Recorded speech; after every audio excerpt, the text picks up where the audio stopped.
What's up, everybody? Welcome back to the channel. Got a short video for you today. We're going to go over the changes to the barrels and the guns that they made today in their small patch. So these are the patch notes in the background. It says they nerfed the recoil in the C58 and the FARA slightly, which is good. And they reduced the damage range of the nail gun by 39%, which is a very good change. And then it also says that they changed a bunch of the barrels. So the Ranger barrel was reduced from 15% down to 10% recoil control. Horizontal on the takedown was decreased from 15 down to 10%. Interestingly, they left the AK-47, the XM4 alone, which XM4 I think is going to be highly competitive now with these changes. I think it might be the new best. We'll talk about that as we get into it though. AK-47 again is still the best TTK, but it's going to be hard to control still.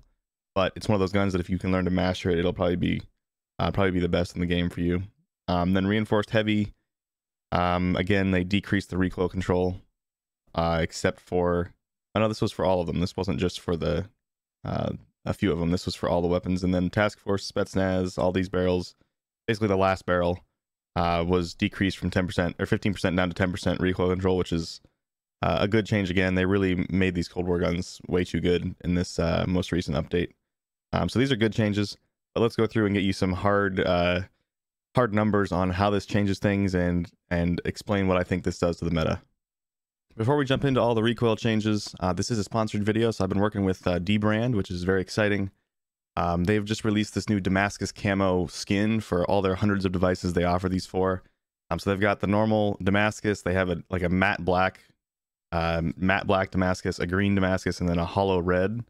And I can tell you, they sent them all to me in person, and they all look literally amazing. They're super cool. I actually put the red on my phone, the hollow red, and I just think it looks amazing. So yeah, if you wanted to check this out, I'll put the link down in the video description. It only is going to last until July 9th, so you got to get them quick. They're going to be shutting this limited time production down pretty soon. But yeah, thank you to dbrand for sponsoring this video. All right, so let's jump into the recoil changes. So I had recoil plots taken of meta builds for one of my previous videos, so I was able to go in and just recompare to that, which was lucky and convenient. So from left to right here, it's XM4, FARA, Cold War AK-47, C58, Krig, and then this was, I think, the Stoner, but we're not going to look at the Stoner this time.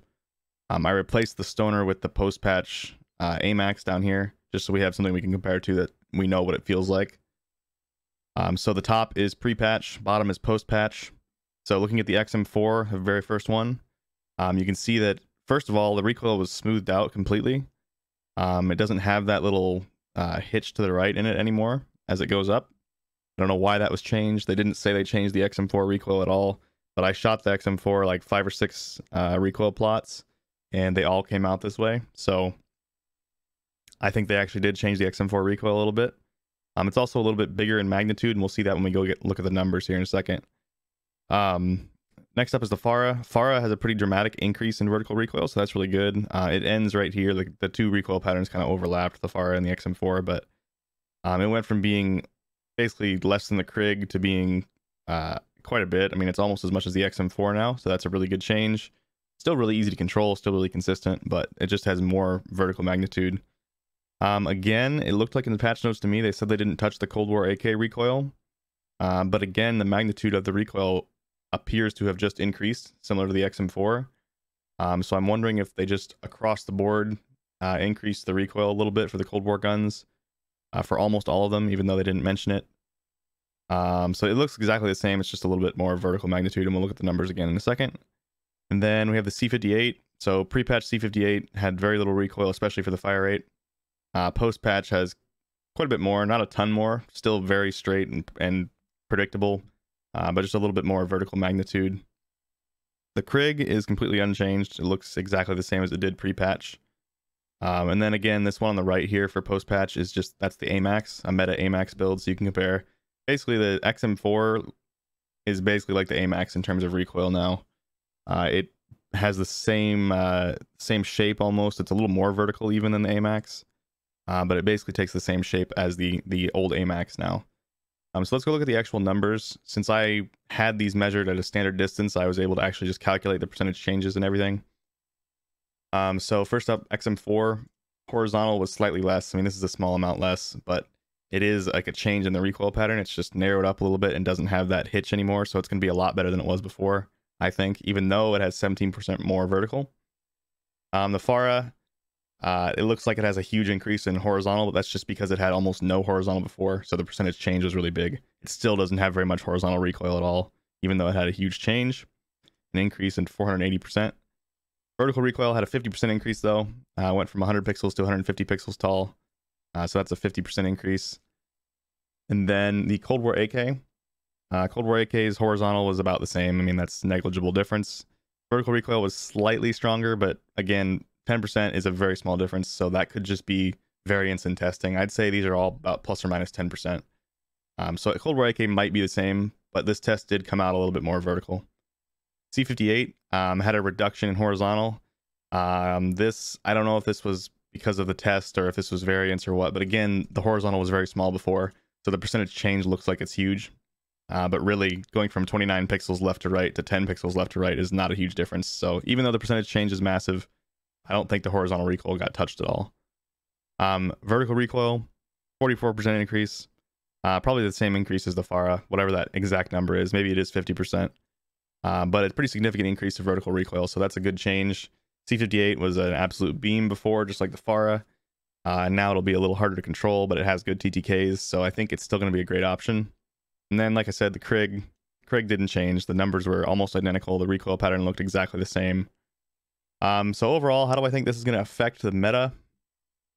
I think the FARA is still going to be very good, but I think it puts it in line with the XM4 now for long range. I think the XM4 is going to be a fantastic option. And I also think the AK, same thing I said in my long range video, the AK is very much a higher skill based gun.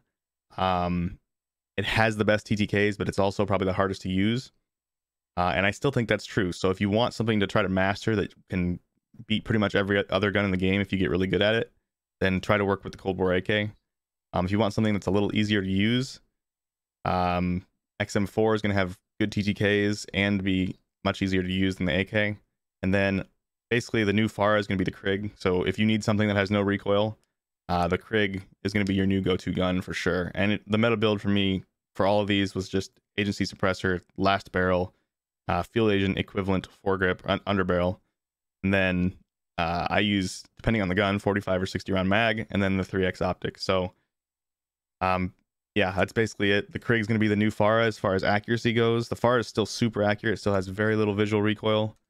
XM4 is going to have a little more recoil, but better better TTKs, and then even better TTKs with the Cold War AK. C58, I don't know what to say about the C58. I think with this recoil increase, it's still going to be very good. I think it's basically just going to feel kind of like an XM4. I mean, I know it has a way slower fire rate, but in terms of how effective it's going to be everywhere, I think it's still going to be very good. But I think it's going to be kind of equivalent to the XM4. Obviously, we're going to have to play with these and see how they actually feel in practice. But just purely looking at the numbers and knowing how they felt beforehand, that's kind of my thought. I think it's still going to be very good. I think it's just going to feel kind of like the XM4 now in terms of how accurate it is at range. So yeah, as far as my opinion, what I'm going to use, I'm going to be trying the XM4 and the Cold War AK the most, I think. I've always loved the XM4, and now that the FARA has been nerfed a little bit, the XM4 is just going to be better. And it has that smooth recoil now, so I think the XM4 is going to be a top tier weapon. It already was a top tier weapon, but now I think it's going to be really, really top tier. And the Cold War AK is just a blast to use because it has great TTKs. And it's hard to control, but once you get used to it, you can kill people really quickly.